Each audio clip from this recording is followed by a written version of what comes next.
ఆలయ ధర్మకర్త సంగం మల్లికార్జునరావు గారితో ఉన్నాం. అయితే ఆయన గురించి మీకు చెప్పే ముందు ఆసక్తికరమైన కొన్ని విషయాలు నేను ఆయన గురించి చెప్తా. ఏంటి అంటే ఆయన సాదాసీదా మనిషి కాదు. ఏమిటి అంటే ఒక బ్యాంకింగ్ సెక్టర్ లో మంచి పొజిషన్ లో ఉన్న వ్యక్తి. అసలు ఆలయ ధర్మకర్తగా ఎందుకు మారారు? పెద్ద బ్యాంకింగ్ సంస్థలో పెద్ద పొజిషన్ ఉన్నప్పుడు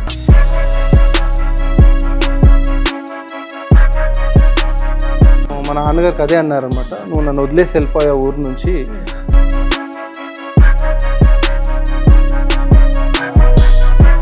స్వామి వారు మీ మీదకి వచ్చి ఇట్లా చేయాలని చెప్పారు. అవును మేడం. అది మీరు ఇట్లా చెప్పినప్పుడు ఏంటి, మనం టెక్నాలజికల్ గా చూస్తే చాలా డెవలప్ అయ్యాం, మనిషి మీదకి దేవుడు రావటం ఏంటి, ఇవన్నీ ఎవరు అనలేదా? నేనే బిలీవ్ చేయలేదు మేడం. అలా వచ్చిన తర్వాత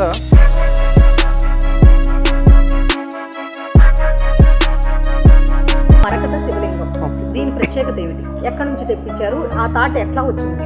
మాకు ఈ గుడి ప్రారంభిద్దాం అన్నప్పుడు మా పెద్దనాన్నగారు సంగం దత్తయ్య గారు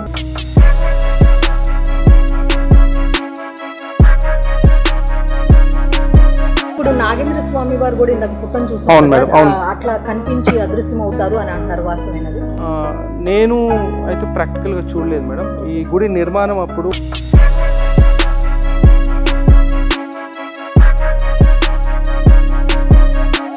120 సంవత్సరాలంటే మామూలు మాట కాదు. అవును మేడం. మరి ఈ ఆలయం గురించి పెద్దగా విస్తృతంగా తెలియకపోవటానికి కారణం ఏంటి? అంటే మీరు చెప్పే విషయాలు ఏంటంటే గూస్ బంప్స్ వస్తున్నాయి, అవునా ఇంత వాస్తవం ఉందా అని అనిపిస్తుంది. మరి ఇక్కడ ఉన్న వాళ్ళకే చాలా మందికి తెలియకపోవడానికి కారణం ఏంటంటారు? అంటే నేను నమ్మేది ఏంటంటే స్వామివారు ఫ్యామిలీలో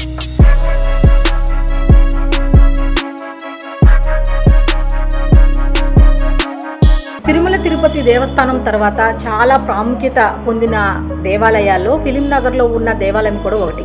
మీరు దాంట్లో అర్చకులుగా పనిచేశారు, మళ్ళీ ఇక్కడ కూడా పనిచేస్తున్నారు. అక్కడికి ఇక్కడికి ఉన్న అనుభూతి ఎట్లా ఉంది? అక్కడ ఆ దేవాలయం ఫిలిం నగర్ దేవాలయం అనేది చాలా పెద్దది దేవాలయం. చూసుంటారు, చాలా దేవతామూర్తులు అక్కడ ఉన్నారు.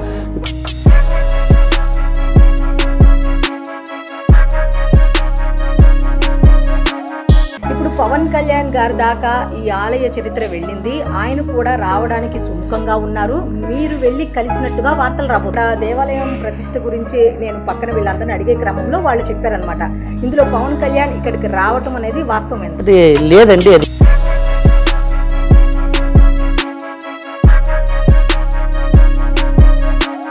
ఆలయ ధర్మకర్త సంగం మల్లికార్జునరావు గారితో ఉన్నాం. అయితే ఆయన గురించి మీకు చెప్పే ముందు ఆసక్తికరమైన కొన్ని విషయాలు నేను ఆయన గురించి చెప్తా. ఏంటి అంటే ఆయన సాదాసీదా మనిషి కాదు. ఏమిటి అంటే ఒక బ్యాంకింగ్ సెక్టర్లో మంచి పొజిషన్లో ఉన్న వ్యక్తి. అసలు ఆలయ ధర్మకర్తగా ఎందుకు మారారు? ఆలయాన్ని పరిరక్షించడానికి, లేకపోతే ఆలయాన్ని కాపాడటానికి, లేకపోతే సనాతన ధర్మాన్ని కాపాడటానికి ఆయన ఏ విధంగా ఆలయ ధర్మకర్తగా మారారు? అసలు ఆయన చరిత్ర ఏమిటి? ఈ ఆలయం యొక్క చరిత్ర ఏ విధంగా బయటకు వచ్చింది ఏంటి అనే విషయాలు అడిగి తెలుసుకుందాం. సార్ నమస్తే. నమస్కారం మేడం. ఎలా ఉన్నారు sir? Very good. Okay okay. మీ పేరు మల్లికార్జున? అవును మేడం. స్వామివారి మల్లికార్జున? అవును మేడం. ఏమిటి అవినాభావ సంబంధం? అంటే ఆయన గురించే మీకు ఆ పేరు పెట్టారా? అంటే మా ముత్తాత గారి పేరు కూడా సంగం మల్లయ్య గారు అనమాట. సో మా నాన్నగారు ఆయన జ్ఞాపకార్థంగా నా పేరు కూడా సంగం మల్లికార్జున్ పెట్టడం జరిగింది మేడం. Okay okay. సార్ మీరు బ్యాంకింగ్ సెక్టర్లో ఒక మంచి పొజిషన్లో ఉన్నట్టుగా విన్నాం మేము. ఈ ఆలయ ధర్మకర్త అనేది ఎట్లా వచ్చింది మీకు? మ్యామ్ 2012లో నేను ఒక పెద్ద బ్యాంకింగ్ సంస్థలో పెద్ద పొజిషన్లో ఉన్నప్పుడు ఒకరోజు సాయంత్రం స్వామివారు స్వయంగా నా పైన రావడం జరిగింది. సో అప్పుడు స్వామివారి కోరిక మీదట దాదాపు ఇక్కడ పూర్వీకులు మా పెద్దలు, మా సంఘం కుటుంబ సభ్యులు పూజలు చేసేవాళ్ళు. మా తాతగారు చేశారు, మా ముత్తాతగారు చేశారు. మా ముత్తాతగారు ఆడపడిచైన సంఘం రాధమ్మ గారు మొదటి భక్తురాలు ఇక్కడ. తను నిత్యము ఇక్కడ పూజ చేసేది. దాని తర్వాత మా తాతలు చేసేవాళ్ళు. దాని తర్వాత మా పెద్దనాన్నగారు పటవారీగా ఉండే ఇక్కడ ఆయన సంఘం నారాయణ గారు. సో ఆయన తర్వాత మా నాన్నగారు కూడా ఇక్కడ రెగ్యులర్గా ఇక్కడ దంగల్ అయ్యేది. ఇక్కడ దంగల్ అంటే ఇండియన్ స్టైల్ రెజ్లింగ్, కుస్తీ ప్రాక్టీస్ చేసేవాళ్ళు అనమాట. సో ఆ ప్రాక్టీస్ చేస్తూ దైవ కార్యక్రమాలు కూడా చేసేవాళ్ళు అనమాట. సో కొన్ని కారణాల వల్ల మా నాన్నగారు ఊరు వదిలి వెళ్ళడం జరిగిందనమాట. సో అప్పుడు దాదాపు ఒక 14 సంవత్సరాలు ఇక్కడ ధూపం కానీ కళ్యాణము జరగడం ఆగిపోయిందనమాట. సో మా నాన్నగారికి అప్పుడు చాలాసార్లు ఆయనకు అనిపించింది. సో నాకు కళ్యాణం యాక్చువల్లీ నేను చాలా సంబంధాలు చూశాను మేడం. సో అప్పుడు స్వామివారు నా పైకి వచ్చినప్పుడు మా నాన్నగారికి అదే అన్నారనమాట, నువ్వు నన్ను వదిలేసి వెళ్ళిపోయా ఊరు నుంచి, నాకు దీపధూపం జరగట్లేదు, ప్రతి సంవత్సరము పూర్వీకుల నుంచి జరిగే కళ్యాణం కూడా జరగట్లేదు, సో ఆగ్రహించి అందుకే మీ బాబుకి కళ్యాణం జరగట్లేదు, నువ్వు వచ్చి మళ్ళీ నాకు కళ్యాణం చేస్తే కళ్యాణం అవుతుంది అన్నారనమాట. సో ఆ విధంగా ఈ చరిత్ర మా పూర్వీకుల నుంచి ఉంది మేడం. సో ఎప్పుడైతే కొన్ని సంవత్సరాలు ఇక్కడ పూజ జరగలేదు, అప్పుడు మా నాన్నగారు కూడా చేశారు కాబట్టి నాకు కూడా కళ్యాణము కొంచెం డిలే అయిందనమాట. సో మళ్ళీ మా నాన్న వాళ్ళు ఇక్కడ వచ్చి కళ్యాణం చేసిన తర్వాత నాకు కళ్యాణం అవ్వడం జరిగింది. సో అప్పుడే ఆయన ఒట్టు తీసుకున్నారు స్వామివారు, ఏమని నాకు ఈ గుడి పాలరాతితోని కట్టాలని మా నాన్నగారి దగ్గర ప్రామిస్ తీసుకున్నారనమాట. సో అందుకని మనకి గర్భాలయంలో చూస్తే ఆ పాలరాతి కూడా మనం ఎందుకు వేయించామంటే స్వామివారి కోరిక మీదట మనము లోపట పాలరాతితో వేయడం జరిగిందనమాట. అట్లా సో ఏదైనా నేను ఇక్కడ వచ్చానంటే అంత స్వామి దయ మేడం. సో మా పూర్వీకుల ఆశీర్వాదంతోనే ఈ గుడి పునర్నిర్మాణం జరిగింది మేడం. అంటే నేను అడిగేది ఏమిటంటే, ఇప్పుడు స్వామివారు మీ మీదకి వచ్చి ఇట్లా చెయ్యాలని చెప్పారు. అవును మేడం. అది మీరు ఇట్లా చెప్పినప్పుడు ఏంటి, మనం టెక్నాలజికల్ గా చూస్తే చాలా డెవలప్ అయ్యాం, మనిషి మీదకి దేవుడు రావటం ఏంటి, ఇవన్నీ ఎవరు అనలేదా? అంటే ఫస్ట్ నేనే బిలీవ్ చేయలేదు మేడం. అలా వచ్చిన తర్వాత ఇక్కడ మామూలు ఊర్లో ఇక్కడ మండల్ స్వామి అనే కుటుంబం ఉంటుందన్నమాట. వాళ్ళు కూడా ఇక్కడ నిత్యం సేవ చేసుకునే వాళ్ళు. ప్రతి ఆదివారం వాళ్ళు మల్లన్న స్వామి వాళ్ళకి పూనుతామంటే వాళ్ళ దగ్గర వచ్చామన్నమాట. సో స్వామివారు అదే అడిగారు అనమాట, ఇట్లా మీ కుటుంబం నాకు ఇట్లా కళ్యాణము జరగడం ఆపేశారు, నిత్య పూజలు కూడా అయిపోయాయి, నేను ప్రతిరోజు నీ దగ్గర వస్తూనే ఉన్నాను అంటే నాకు అర్థం కాలేదు. నేను అప్పటికి ఇవన్నీ నమ్మేవాన్ని కాదు. నా పైన వచ్చినప్పుడు కూడా నేను అంత లేను, అంటే డిఫరెంట్ మోడ్లో ఉండే అనమాట. సో ఆయన అన్నారు నేను వస్తూనే ఉన్నాను అంటే ఒక నల్ల కుక్క వచ్చి ఎప్పుడు నా బెడ్రూమ్లో పడుకునేది అనమాట. ఈ విషయము నాకు తప్ప ఎవరికి తెలియదు. సో ఈ ఇన్సిడెంట్ అయిన నెక్స్ట్ వీక్ మేము ఇక్కడ ఊర్లో వచ్చి ఇక్కడ కన్సల్ట్ చేసినప్పుడు ఆ కుటుంబాన్ని ఆయన అన్నారనమాట, నేను వచ్చి నీ దగ్గర వస్తూనే ఉన్నాను, మీరు నన్ను రికగ్నైజ్ చేయట్లేదు అంటే. ఒక నల్ల కుక్క వచ్చేది నా బెడ్రూమ్లో పడుకునేది, బెడ్ కింద. నేను చాలాసార్లు దాన్ని తరిమేశాను. సో ఈ విషయం నాకు చాలా ఆశ్చర్యం అనిపించింది అనమాట. ఈ విషయం నాకు తప్ప ఎవరికి తెలియదు. సో అప్పుడు నేను ఏంటంటే అప్రోచ్ అయ్యాను మన ఫ్యామిలీ మెంబర్స్ని. కొన్ని ఇక్కడ పూజలు చేసేవాళ్ళు, మా పూర్వీకులు చేసేవాళ్ళు ఇక్కడ మల్లేష్ అన్న వాళ్ళు ఉన్నారనమాట. వాళ్ళ నాన్నగారు వాళ్ళ తాతగారు కూడా ఇక్కడ కళ్యాణం జరిగేది. సో మేము 4th జనరేషన్ మేము క్యారీ చేస్తున్నాం. సో అప్పుడు ఆశ్చర్యం అనిపించింది, నాకు నమ్మవలసింది. ఓకే, ఇప్పుడు మరకత శివలింగం, దీని ప్రత్యేకత ఏమిటి, ఎక్కడి నుంచి తెప్పించారు, ఆ థాట్ ఎట్లా వచ్చింది మీకు? మాకు ఈ గుడి ప్రారంభిద్దాం అన్నప్పుడు మా పెద్దనాన్నగారు సంగం దత్తయ్య గారు ఆర్థికంగా ముందు వచ్చారు మేడం. సో దాన్ని విశిష్టంగా ఎలా కడదాము అనుకున్నప్పుడు మేము ప్లాన్ చేసింది ఏం లేదు. నేను మామూలుగా మా వైఫ్ ఎగ్జామ్ రాయడానికి కర్నూలు వెళ్ళాం మేడం. కర్నూలులో అక్కడ మా వైఫ్ ఎగ్జామ్ రాస్తుంటే నేను ఇంకా 3 గంటలు ఏం చేస్తానని చెప్పేసి కొండపైన అక్కడ నాకు ఏదో శివాలయం ఉన్నట్టు కనబడింది. మామూలుగా కార్ తీసుకొని పైకి వెళ్ళాను. అక్కడ దర్శనం చేసుకున్నప్పుడు అక్కడ లింగం, శివలింగం గ్రీన్గా ఉందన్నమాట, ఆకుపచ్చగా ఉంది. నేను అక్కడ అయ్యగారిని అడిగాను అనమాట, సార్ ఇది ఏంటి కొంచెం విశిష్టంగా ఉంది, ఇది ఆకుపచ్చగా ఎందుకు ఉందంటే ఆయన అన్నారనమాట, ఇది సంగమేశ్వరము, స్వామివారి పేరు ఇక్కడ రూపాల సంగమేశ్వరము అని. నేను అప్పుడు చెప్పాను, స్వామి మా ఇంటి పేరు కూడా సంగమము, ఏమన్నా ఉందంటే ఆయన చెప్పారన్నమాట, కొంచెం హిస్టరీ చెప్పాలి, పాండ్యులు సంగం డైనాస్టీ గురించి కొంచెం మాట్లాడుతూ.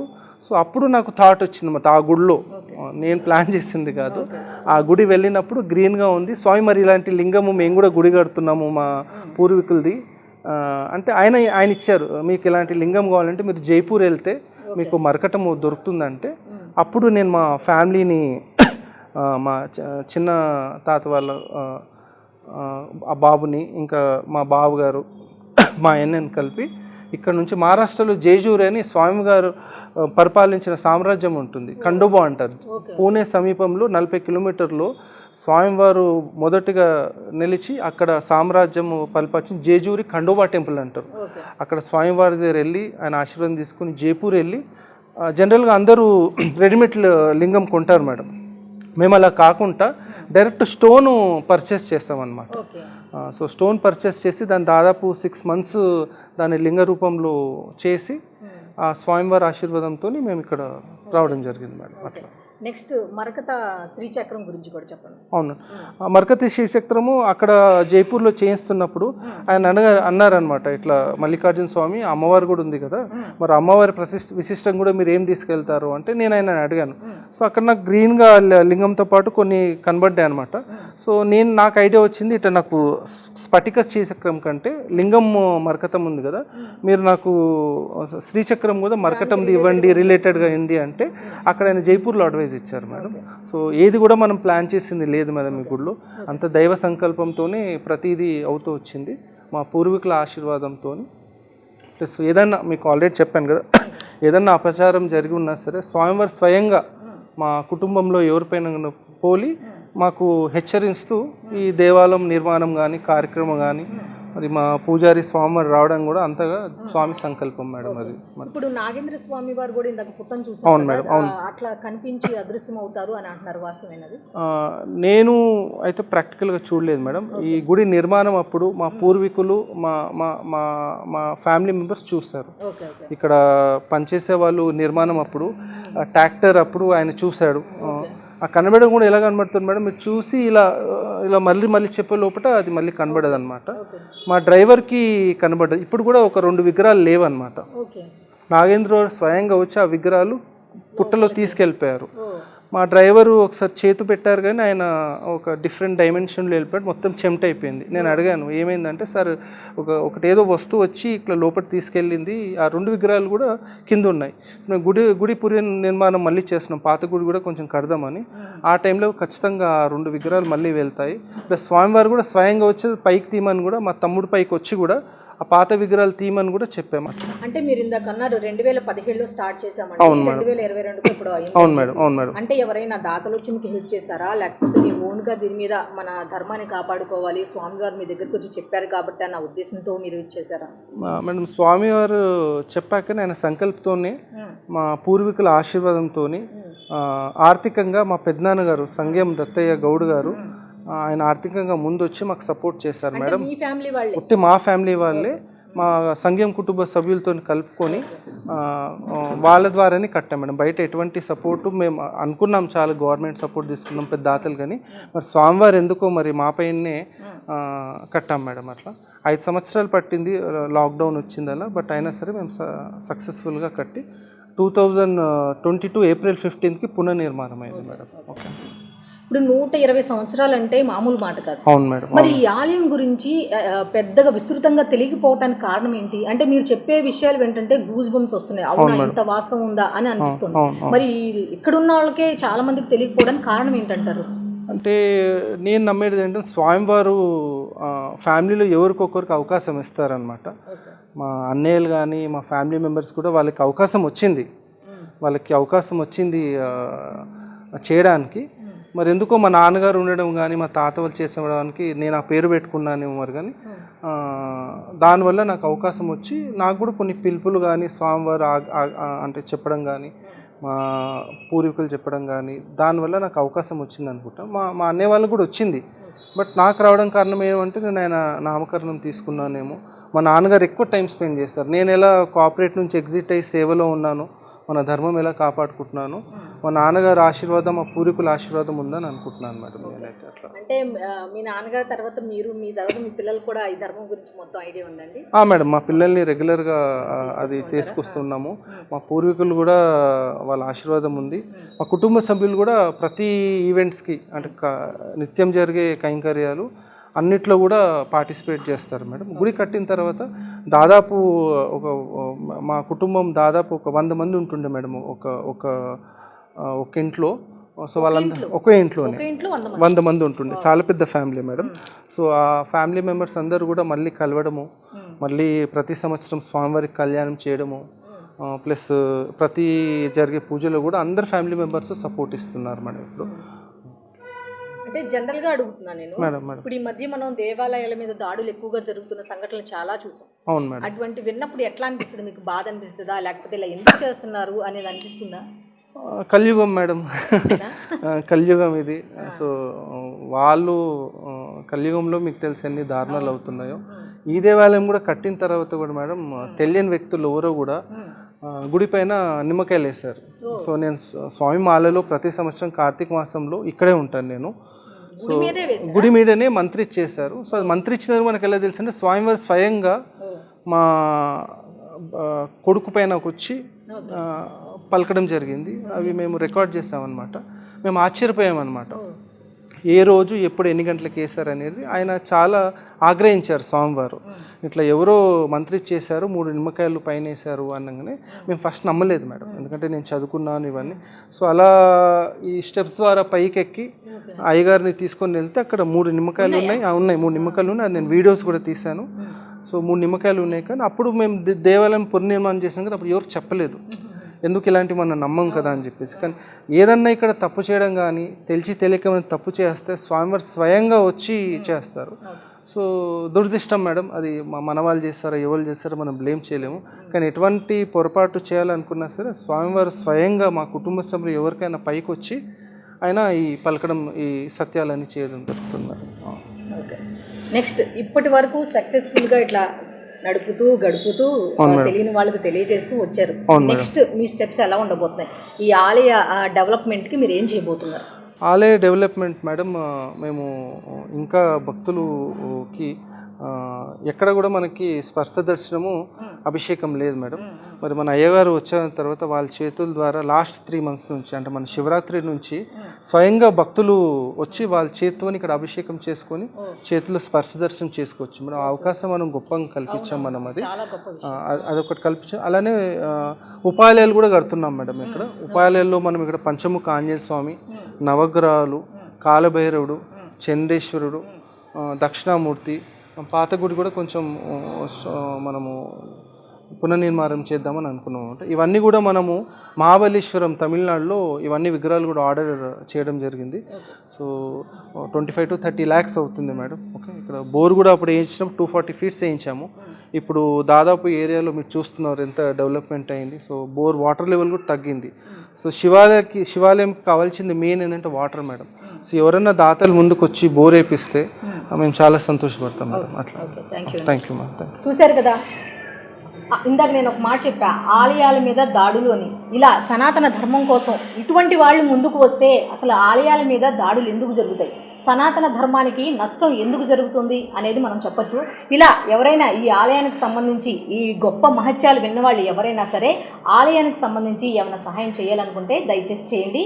ఆ స్వామివారి కృపా కటాక్షాలు పొందండి. అట్లాగే ఇక్కడ జరిగే నిత్య కైంకర్యాల గురించి, ఇక్కడ జరిగే పూజా విధానాల గురించి అర్చకులు ముఖేష్ శర్మ గారు ఉన్నారు, ఆయన్ని కూడా అడిగి తెలుసుకుందాం. సార్ నమస్తే. స్వామి, మీరు ఫిలిం నగర్ దేవాలయంలో వర్క్ చేశాము, ఇట్లా అర్చకులుగా పనిచేసాం అంటున్నారు. పెద్ద పెద్ద వాళ్ళు ఇక్కడ ఎంపీలు, ఎమ్మెల్యేలు, ఫిలిం యాక్టర్స్ పెద్ద పెద్ద వాళ్ళు మిమ్మల్ని కలిసి ఉంటారు. మీరు వాళ్ళని ఇంటరాక్ట్ అయ్యారు కాబట్టి వాళ్ళు అక్కడికి రావటం, మీరు వాళ్ళతో ఇంటరాక్ట్ అవ్వటం అనేది ఎట్లా ఉంది? అక్కడ అదే మన ఆ దేవాలయంలో చాలా విశేషమైంది. మనం వాళ్ళు వచ్చేవాడు ఎక్కడ ఆ దేవాలయంలో మనం చెప్పుకున్నట్లుగా మరి పెద్ద పెద్దవారు ఎమ్మెల్యేలు కానీ ఎంపీలు కానీ సినీ యాక్టర్లు అందరూ వచ్చేవారు. సినిమా యాక్టర్లు అంటే ఎవరెవరు వచ్చారు? మామూలు రెగ్యులర్గా అక్కడ షూటింగ్లు అయ్యేవండి. పెద్దవారు చిరంజీవి కానీ, బాలకృష్ణ గారి, అక్కడ పవన్ కళ్యాణ్ గారు షూటింగ్లు అయ్యి అన్ని షూటింగ్లు అయ్యేవి. అయితే ఆ దేవాలయం ఉండేటప్పుడు ఆ దేవాలయం కోసం మనం ఆలోచన చేస్తాము. ఆ దేవాలయం నుండి ఇక్కడికి వచ్చేసరికి ఆ యొక్క వారి యొక్క కాంట్రాక్ట్స్ ఉన్నాయి కాబట్టి వారిని కూడా ఒక బాలకృష్ణ గారు కానీ వారు కూడా ఈ యొక్క పూజలు పునస్కారాలు అంటే బాలకృష్ణ గారు చాలా విశేష గొప్పగా చేస్తారు. ప్రతిదీ కూడా మన అందరికీ తెలిసిందే, బాలకృష్ణ గారు ఒక ఏదైనా పని చేయాలన్నా ఒకరికైనా ఎక్కడికైనా వెళ్ళాలన్నా యమగండము, రాహుకాలం ప్రతి నిమిషాన్ని నిమిషాన్ని కూడా వారు చూసుకుని వెళ్తారు. ఆ రకంగా అలా మాకు తెలిసిన కొంతమంది యాక్టర్లను కానీ డైరెక్టర్లు కానీ చాలామంది అక్కడ పరిచయాలతో వారందరి దగ్గరికి కూడా వెళ్ళి ఒక ఆహ్వాన పత్రిక తీసుకెళ్ళి మా యొక్క దేవాలయానికి ఆహ్వానించాలన్నది నా కోరిక అండి. ఓకే, తిరుమల తిరుపతి దేవస్థానం తర్వాత చాలా ప్రాముఖ్యత పొందిన దేవాలయాల్లో ఫిలిం నగర్లో ఉన్న దేవాలయం కూడా ఒకటి. మీరు దాంట్లో అర్చకులుగా పనిచేశారు, మళ్ళీ ఇక్కడ కూడా పనిచేస్తున్నారు. అక్కడికి ఇక్కడికి ఉన్న అనుభూతి ఎట్లా ఉంది మీకు? అక్కడ ఆ దేవాలయం ఫిలిం నగర్ దేవాలయం అనేది చాలా పెద్దది దేవాలయం. చూసుంటారు చాలా దేవతామూర్తులు అక్కడ ఉన్నారు. ఇప్పటికీ 16 మంది అన్ని దేవతలు అక్కడికి ఆ దేవాలయంకి వెళ్తే అందరూ దేవతలను కూడా మనము దర్శనం చేసుకుంటే భావన ఉంటుంది. అక్కడ పెద్ద పెద్ద వాళ్ళు అందరూ కూడా చాలా పెద్ద పెద్ద అందరూ కూడా అక్కడికి వచ్చేవారు. అంటే ఏ దేవాలయము పరిమాణము ఆ దేవాలయంకు ఆ శక్తి భావము పూజా కార్యక్రమాలు జరుగుతుంటాయి. అది ఒక రకమైన పెద్ద దేవాలయము. దానితో మనం చూసుకుంటే ఇక్కడ 2 గోవులు విశేషంగా ఉన్నాయి. ఒక్కొక్క దేవాలయము ఒక పరిమాణంలో ఉంటుందండి. ఓకే, నెక్స్ట్ ఇప్పుడు రాజకీయాల సైడ్ వెళ్తూ సనాతన ధర్మానికి లింకేజ్గా ఒక క్వశ్చన్ అడుగుతాం మిమ్మల్ని. ఇప్పుడు పవన్ కళ్యాణ్ గారి దాకా ఈ ఆలయ చరిత్ర వెళ్ళింది, ఆయన కూడా రావడానికి సుముఖంగా ఉన్నారు, మీరు వెళ్ళి కలిసినట్టుగా వార్తలు రాబోతున్నాయి.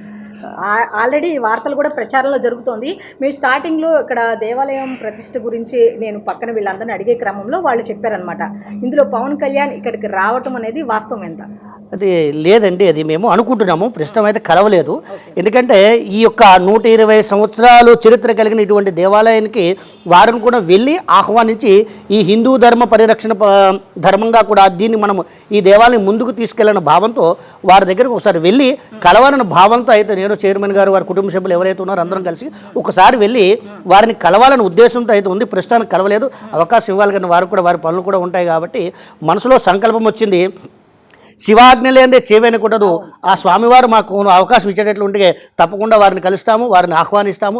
ఈ యొక్క దేవాలయాన్ని ఇంకా హిందూ ధర్మ పరిరక్షణ ప్రకారము ఈ దేవాలయం ఇంకా ముందుకు తీసుకెళ్ళాలని మా సంకల్పం అండి. మణికొండ అనగానే చాలా మందికి తెలిసింది ఏంటంటే చాలా కాస్ట్లీయెస్ట్ ప్లేసెస్ అని. చుట్టుపక్కల డాక్టర్స్, ఇంజనీర్స్, సాఫ్ట్వేర్ ఎంప్లాయీస్ ఎక్కువగా ఉంటారు, సాఫ్ట్వేర్ కంపెనీస్ కూడా ఉంటాయి. వాళ్ళు వర్క్ ఎక్కువ అయినప్పుడు ఏంటంటే ఆహ్లాదాన్ని కోరుకుంటూ ఎంజాయ్ చేస్తూ ఉంటారు. ఎంజాయ్మెంటే మన సనాతన ధర్మం ఇంపార్టెన్స్ అదే. సో ఒక 10 నిమిషాలు ఇటువంటి దేవాలయాలకు వచ్చి సందర్శించండి. మీ పక్కనే ఉంది, ఒక్క 10 నిమిషాలు ఇటువంటి ఆలయాలకు వస్తే మీకు మనశ్శాంతితో పాటు సనాతన ధర్మం యొక్క ఇంపార్టెన్స్ ఏంటి అని తెలుస్తుంది. సో ఈ వీడియో చూసిన ప్రతి ఒక్కళ్ళు ఒక సాఫ్ట్వేర్ ఎంప్లాయీ చూస్తే ఇంకొకరికి షేర్ చేయండి. ఎందుకంటే సనాతన ధర్మం అని ఇన్నిసార్లు ఎందుకు చెప్తున్నానంటే మన ధర్మాన్ని మనం కాపాడుకోవాల్సిన బాధ్యత ఎంతైనా ఉంది. సో ఎవరైనా దానం చేయాలి, దానం అని అనకూడదు కానీ మన ఆలయానికి సహాయ సహకారాలు అందించాలి అనుకుంటే తప్పకుండా మీ అభిప్రాయాల్ని కామెంట్ రూపంలో తెలియచేయండి. ఈ ఆలయానికి వచ్చి మీ సహాయ సహకారాలు అందించండి. చూశారు కదా, సనాతన ధర్మం కోసం చాలామంది మేము అది చేస్తున్నాం ఇది చేస్తున్నాం అంటున్నారు. అలా కాదు, ఇటువంటి దేవాలయాలకి చేయూత అందించండి. ఇలాంటి 120 సంవత్సరాల చరిత్ర కలిగిన దేవాలయం ఎక్కడో ఇళ్ల మధ్య సాఫ్ట్వేర్ కంపెనీల మధ్య ఉండి బయటకు రాలేదు దాని చరిత్ర అనేది. ఇటువంటి చరిత్రను బయటకు తీసుకెళ్ళండి, ఇటువంటి వీడియోలు బయటకు తీసుకెళ్ళండి. ఒక చిన్న ఫన్నీ వీడియో వైరల్ కావటం కాదు, ఇటువంటి సనాతన ధర్మానికి సంబంధించిన మన సంస్కృతి సాంప్రదాయాలకు సంబంధించిన ఇటువంటి చరిత్ర కలిగిన దేవాలయాల గురించి బయటకు తీసుకెళ్ళండి. ఈ వీడియో తప్పకుండా పవన్ కళ్యాణ్ గారి దృష్టికి వెళ్ళాలి. సనాతన ధర్మానికి సంబంధించిన ఇటువంటి ఆలయాలు బయటికి రావాలి. ఎలా వస్తాయి అంటే అటువంటి పెద్ద పెద్ద వాళ్ళ చూపు ఇటువంటి దేవాలయాల మీద పడితే, వాళ్ళు ఏమైనా సహాయ సహకారాలు అందిస్తే, ఈ దేవాలయం గురించి 10 మందికి తెలిస్తే, చరిత్ర అంటే సనాతన ధర్మం యొక్క చరిత్ర ఎంత గొప్పది అన్న విషయం 10 మందికి తెలియాలంటే తప్పకుండా ఈ వీడియోను మీరు లైక్ చేసి షేర్ చేసి ఈ ఛానల్ని సబ్స్క్రైబ్ చేసుకోండి.